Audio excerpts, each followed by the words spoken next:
So, Kumlen and Ablat Gemara, we are up to Daf Lamed Aleph Amud Aleph Masechta Beis. It's just amazing how quickly we go through from one Masechta to the next. The pity is the next Masechta is Rosh Hashanah, right after it all happened. And we'll have to remember it for next year. Beitza Hashem. Daf Lamed Aleph Amud Aleph says the Mishnah. We're talking about all kinds of muktzah, meviin, eitzim. If you want to bring wood for the fire, you could bring wood that have been cut off already from before Yom Tov. Min hasada, you can go out in the field as long as it's within the tchum, because Yom Tov has the same laws of tchum and Shabbos. You can bring them from the field, but min hamachunas, they had to be gathered together. In other words, it was prepared, it was planned, because by being piled up, it shows that you planned it, and they're not muktzah. But if they've been scattered in the field, which means that you didn't anticipate using them, then it is muktzah. So then the Mishnah said, but min hakarfef, if it's in an enclosure, then in a closed area, then I feel min hamafuz, even though it's scattered, it's a private place. It's as if you planned to use it, so therefore it is not muktzah. Okay, so field only if it's mechunas, gathered. In karfif, in a closed area, even if it's scattered. Eizehu karfif, how far away can the karfif be from your house, your place of residence, that we say that you can bring the wood from there? Kosher samuch l'divrei, you have to be very close to the city. It can be outside the city, but very close by. Rabbi Yosi Eimena, Rabbi Yosi says it could be up to the tchum. Obviously, it can't be beyond tchum because you can't walk it. Up to the tchum. But then he has one proviso. If it has a lock and key, which is more than just an enclosure, it makes it very private. It's yours. Now, it's not clear. Is Rabbi Yosi saying that if it's close to the city, you also need a lock and key, not like Rabbi Yehuda? Is Rabbi Yehuda saying you need a lock and it has to be close? What exactly is going on there? We will see in the Gemara. Second, Rabbi Yehuda and Mishmuel had a lot of things to say in the last few blocks about all the different things of muktzah. Rabbi Yehuda and Mishmuel, you do not bring wood. Rabbi Yehuda and Mishmuel goes a bit further here. He says you need two variables. It has to be a karfif. The wood has to be piled up in an enclosed area, and it has to be mechunas. In the karfif, it has to be mechunas. Not like our Mishnah that said in a karfif it can be scattered. Says Gemara, says clearly on Mishnah, in a karfif can be scattered. So he says you're right, but Masnisi Chidoya, our Mishnah follows the view of a lone Tana or of a single Tana that they understood that is the machlekes. I learn like another Tana, or like the Chachamim who argue with this single opinion, and they hold that you need two factors. You need to be a karfif and it should be mechunas. Who is the single opinion that our Mishnah follows? The Tanya that our Mishnah is actually what he said. He said as follows: not arguing on those that are scattered in the fields. You do not. If they're scattered in the field, everyone agrees you cannot use it. Interesting. You talk about Shaman Hill. In our Mishnah, we talk about Rabbi Yehuda and Rabbi Yosi. Everyone agrees also if it's inside your karfif and it's piled up, everyone agrees. Shammai and Hill agree you can use it. It's a closed area and it's piled up. You prepare for it. You do bring it. Their argument revolves around either if it's scattered inside your enclosed area or or in the field, but it's gathered together, which is what our Mishnah says. Both of those cases are good because our Mishnah follows Beis Hill. Don't bring. So let me you bring. But that is a view of Rav Shimon ben Elazar. The Chachamim, however, argue. The Chachamim learn like I learned that in order that even in the karfif it has to be mechunas. In fact, only in the karfif you need two things: you need karfif and mechunas.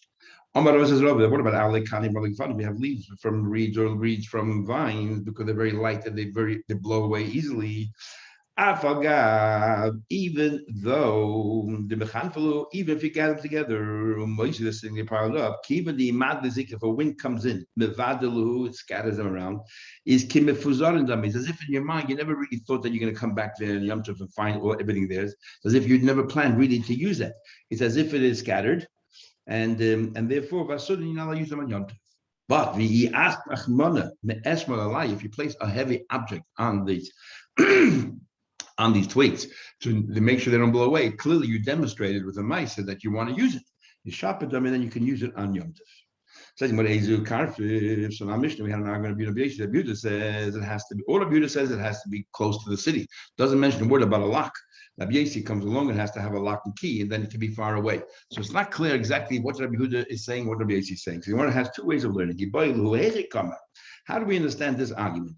When Rabbi Yehuda says kosher samach le'ir, Does he say you need two things? Even though he doesn't mention a lock and key, but here Yehuda holds in order to be able to count on this karfif, it has to be first of all nearby the city, and it has to be contiguous to the city. Plus, you have to have a lock.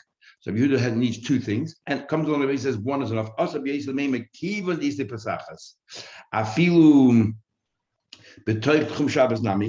or and he's saying that if it has a lock, then no matter how far away it is good enough. Is good enough. But if it no, but Rabbi Yossi is saying all you need is one variable. Rabbi Yehuda say you need two. You need it to be close to the city, and you need a lock and key. I'm saying one is enough. Lock and key can be far away. Close to the city, you don't even need a lock and key. Is that what I was saying? Is Rabbi Yossi holds you need one factor, and Rabbi Yehuda need two. Oidil mahachikam, or maybe not. Rabbi Yehuda is saying kol shesamach le. Rabbi Yehuda is saying here, all I need is one factor, but for me, the only critical factor is samach le'ir. Rabbi Yehuda also only need only one, but his one is samach le'ir. Bein the islet pesachas, bein the less pesachas. I don't think there's a lock and key in that. If it's contiguous to the city, then you rely on it. But also Rabbi Yossi comes saying, "Feel b'teich from Shabbos." Rabbi Yossi saying that even Rabbi Yossi said, "No, I also only need one, but my one is a lock and key. If it's close or far." And he's saying lock and key, they can go even far. But dafke dise pesachas, pesachas for somebody in amiloi. So that's the two ways of understanding. The first way of understanding is that Yehuda holds you need two factors. You need lock and key and close. And Rabbi Yossi says one is enough, either close to the city or a lock and key up to Tchum. Is that what he's saying here? Or no, Rabbi Yehuda is saying you only need one factor, but that one factor is contiguous to the city. And Rabbi Yossi says, I agree with you, only one factor, but to me the one factor is the lock and key. As long as it's within Tchum, so you can walk there, that's enough. Tashma coming here, the wording of Rabbi Yossi, it says in Mishnah,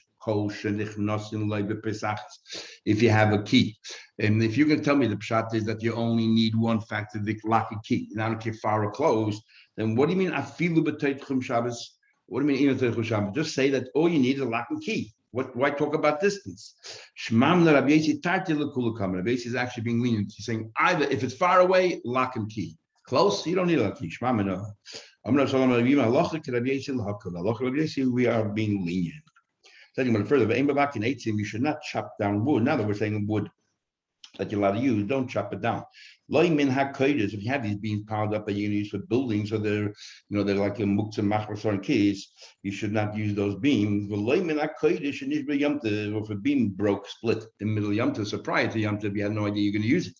So it was muktzah, then on Yom Tov, it became available that you cannot use, which we already had this Gemara before in the beginning of the Masechta. Now, what instrument should you use? We don't want you to use, even when you're allowed to use firewood on Yom Tov, you're allowed to split wood, which is mukti, prepared and all that, but we don't want to use the ordinary instrument you use during the tools that you use during the week. So, loi bekardum, don't use a kardum. Now, a kardum is an axe, but there's two kinds of axes. They call it the nekavus. There's a nekavus side of an axe, and there's a zachar side of an axe. And the nekavus side of an axe is very broad, and the zachar is very pointy. So some kardum, some axes, both sides of the axe is broad. So there's two nekavus, and you'll see later, when I'm already talking about different things, they're talking about in their regions what the axe was. And some had a nekeva on one side and a zachar pointy on the other side. Not what they saw. Not a sickle. These are all dedicated tools that you use during the week, so we don't use it. Ella use a kafetz. A kafetz is like a wood cleaver or a chopper. Now here again, there's two kinds. Either they're both zachars on both sides, so there's a very pointy edge on both sides, or one side, in those places where kardum, both sides are broad, the kafetz was one side was nekeva broad and one side was pointy zachar. Anyway, that you can use because that's you don't normally use that to chop wood. You use that to cut meat. Says the Gemara. I don't know. First, let's understand. You start off saying the Mishnah ain't mevakin 18. You're not allowed to chop any wood. Sounds like at all. In Miklal, yeah. So you shouldn't chop any wood at all. Any wood, and it sounds like the reason is not because you should have chopped wood before Yom Tov, because chopping wood is a tircha, an unnecessary tircha. So it sounds like in the Mishnah, the opening statement, that's not a question of muktzah, it's a question of bother, of tircha. What do you call it? And Amar Rav Yonah Mishmul, Chesudi Mechsa, I'm actually missing some words. But afterwards we start saying how to cut, how to chop, and where to chop from, and you start off don't chop at all. So our Mishnah is actually missing some words. But this is what Mishnah should say. You should not chop wood min hasavar shel kodesh. If you have piled up beams, which is for building use, then you should not use them at all. Obviously, it's mukt because you had no intention to use it for firewood. Nor can you use a beam shenish broken yom because you had no intention prior to yom to use it, so therefore it breaks on yom you cannot use it. But if the wood already was set aside to be used, and the yom already broke off, or whatever it is, so that you knew you could use a firewood, then you could split it further. And those wood, those logs, those pieces of wood that you're allowed to, break down further, what tools should you use? Use this meat cutter. Time what we learned. In fact, with the rice, exactly that. Like Shmuel just said, we learned you don't split wood. Not from a pile of beams meant for a roof of a house. Because it wasn't prepared. So this is the comment of China made in the name of Rav. Right now we're saying, we think that he's talking about the kardum. When we say don't use this axe, we're talking about the broadside of the axe. But you can use the pointy side of it because that's not normally what you use to break wood. So therefore you can use that. So you want to pshita.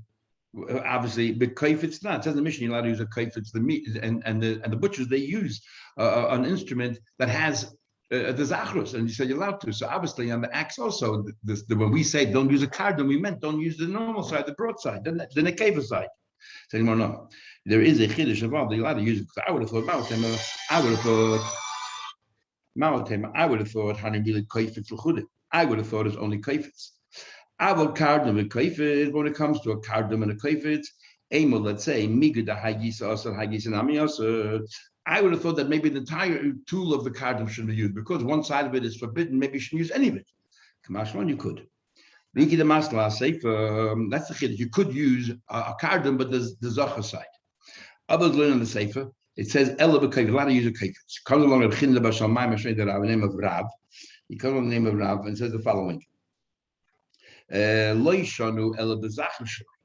side of the kaifetz can you use? Because this is in a town where the kaifetz also had a broad side and a narrow side. Only in the zacha side. So now use the other side, the broad side of a kaifetz. Now, what's the chilul if you call it a kaifetz? But the broad side is no different than a normal axe. No, mouth. I would have thought only kardom forbidden because both sides have the keva. Avo kaifetz the kardom, but if you have a kaifetz that one side has a pointy side, and the other side has a broad side of kardom, aim and migi the haggis a shari, haggis and amishari. The tool itself you're allowed to use because since one side of it is a pointy, and the kardom in that particular region, both sides had the broad side. So this, if one side is pointy, maybe you can use it. But you can't. It says the Mishnah, you have a house full of fruits. A house full of fruits, you can't get in. You couldn't get in. It's locked up. It's all the bricks, everything else. You can't get in to get into the fruits. You have no access.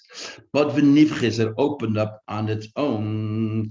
You're allowed to take from the area that opened up. Don't say that it's muktzah because before Yom Tov you didn't have any access, and therefore you thought you wouldn't be able to use it. But if it opened up by itself, you can. Why not? Because as we're going to say, the opening this house did not involve an Issa Deraisa. We're not talking about bricks that were cemented that you had to demolish the house because that's Seisur. We're talking about that the bricks are just piled on top of each other without any cement. So Mahatayla, you could take it off. It's only with the Rabbanim that we cannot dismantle it.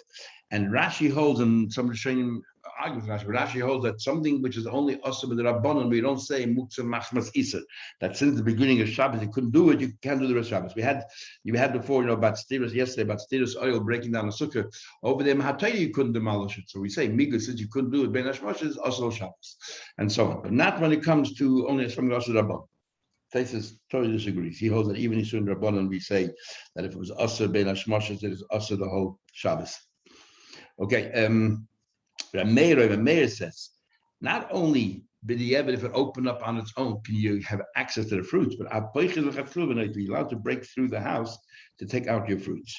So why would the Meir hold you allowed to? Even according to Chachamim, why if it opened up on its own, can you? But the house is built and was muktzah, you had no intention of going there on Shabbos. We're talking about piles of bricks on top of each other, no cement in between. So when it's not so, Nachman said, Hani livni da yatum binyana. Nachman said that these bricks, da yatum binyana, any bricks that were left over after you finish building, shadi litatuni b'shabata, you're allowed to. It said, let's say you have leftover bricks from a construction site. You're allowed to move them around on Shabbos. How can you? It's dedicated for construction, isn't it muktzah?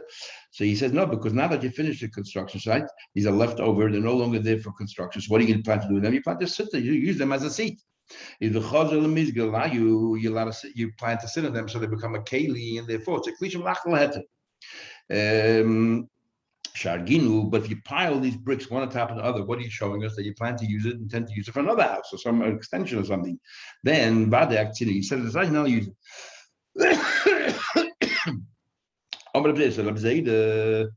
The Yom Tov Amru Avalei b'Shabbos. Rabbi Zayda comes along and says, this is only said that this is what Meir said, that you're allowed to go through it. You're allowed to take the house and dismantle it because the bricks are only piled on no cement. It was only talking about Yom Tov. And why? Because he's still midrabanan shouldn't take it apart, but Simchas Yom Tov overrides that problem. Because remember, for Eichel Nefesh, you can do Yisurim in the Taita. You're allowed to cook, you're allowed to bake. So therefore, you can take the bricks apart. But on Shabbos, when nothing is permitted, you're not allowed to take the bricks apart either, because of muktzah and so on. So you know, Tanya already learned. But Yom Tov only on Yom Tov, not on Shabbos.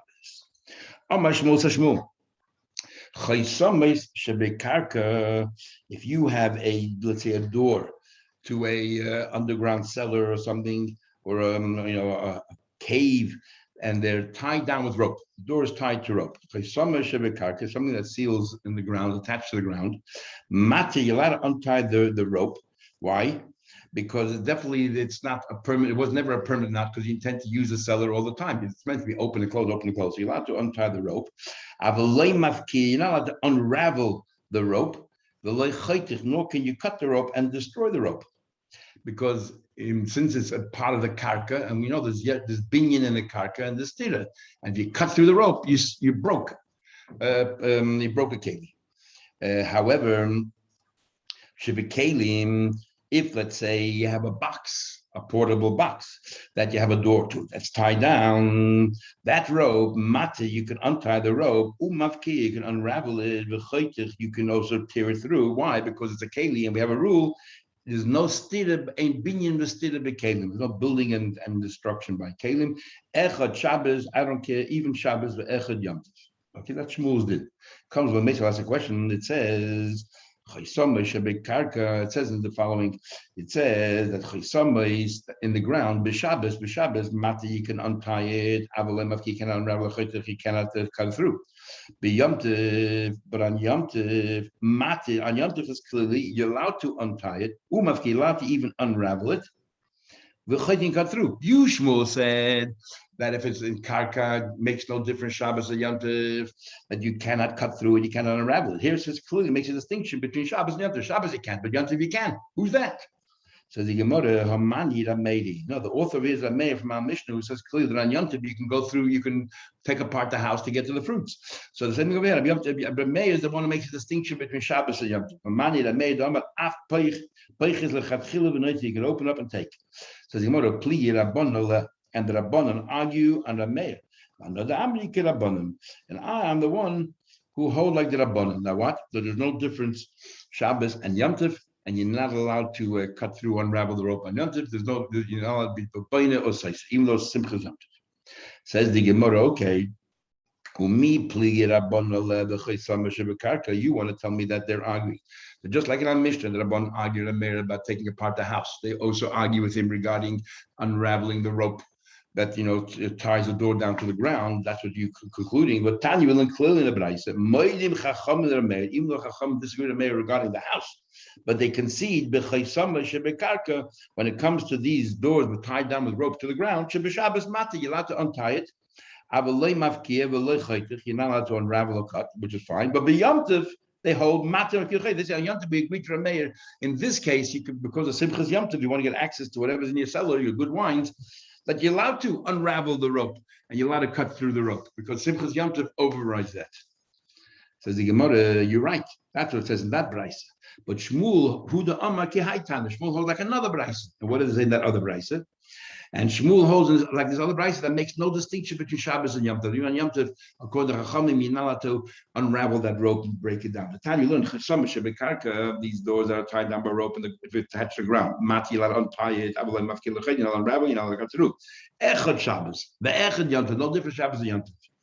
Who should be kli, but if it's attached to a vessel, the Shabbos, in other words, because he holds no binyan or stira, the Shabbos, matter you can untie avolei mafki avolei chaytich.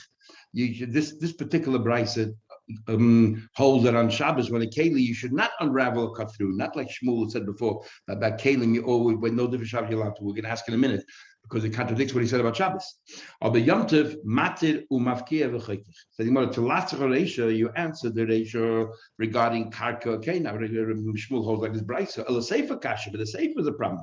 Shmuel said when it came to kelim, everything is permitted even on Shabbos because there's no binyan and stated by kelim. Here it says clearly that on Shabbos you can't. Says this is not a question of muktzah. This follows on the chemia has a problem with the instrument that you're using, not a problem with the door itself. That technically you're allowed to open, but on the chemia holds that even a knife and a fork and a spoon on Shabbos, a kli, you can only use it for its dedicated purpose. You cannot use it for anything else. And therefore, you want to use a knife to cut through the rope. That's what his problem is. Not the rope being cut, but the knife that you're using. What's on the Chemi having more Shabbos? On Shabbos, you can only use clothing for their primary use and not for anything else. Says the Gemara, if we're talking about the Chemi, then my ear Shabbos. And what's the difference Shabbos or Yom Tov? I feel Yom Tov now means the same problem. How can you cut it, even if this bride says on Yom Tov you're allowed to cut through the rope, but how can you use the knife? The knife should only be used for its primary purpose. If you're going to tell me the no, and the Chemie doesn't make a distinction between Shabbos and Yom Tov regarding his muktzah. Shani later on the Chemie Beishvu Shabbos and Yom Tov. Umi Shani does he hold there's a difference? But Tony we learned Chada, we learned in one Braisa Masikin Bekelim. We learned in one Braisa that you're allowed to heat up even pots and pans because there's no problem with muktzah. You can even use it to burn it up. The aim Masikin Beshiri Kelim, a broken kelim that broke on Yom Tov you cannot use because that's muktzah. You didn't anticipate it should be that way, and yesterday I fired, but yesterday you had no intention of burning. It was a proper keli. That's one brisa. Another brisa said masikin baby keli, baby sugar. You don't believe in muktzah at all. That's like a Shimon. The Tanya third brisa says ain't masikin leibe kelim v'leibe shuri kelim. The third brisa says you cannot use anything in the fire. And we're talking about Yom Tov. Umeshani we answered the like kasha. The one that says you can't do anything even on Yom Tov is on Nechemia. So we see that Nechemia holds his rule about let's say a knife or a spoon should only be used for its primary use. Makes no difference Shabbos and Yom Tov. Now, how come this brisa makes a difference by kelim when you're using a knife? You can cut through the rope on Yom Tov and not on Shabbos. Must be today Tanoi el liber of Nechemia. The two Tanoim argue in what Nechemia actually holds.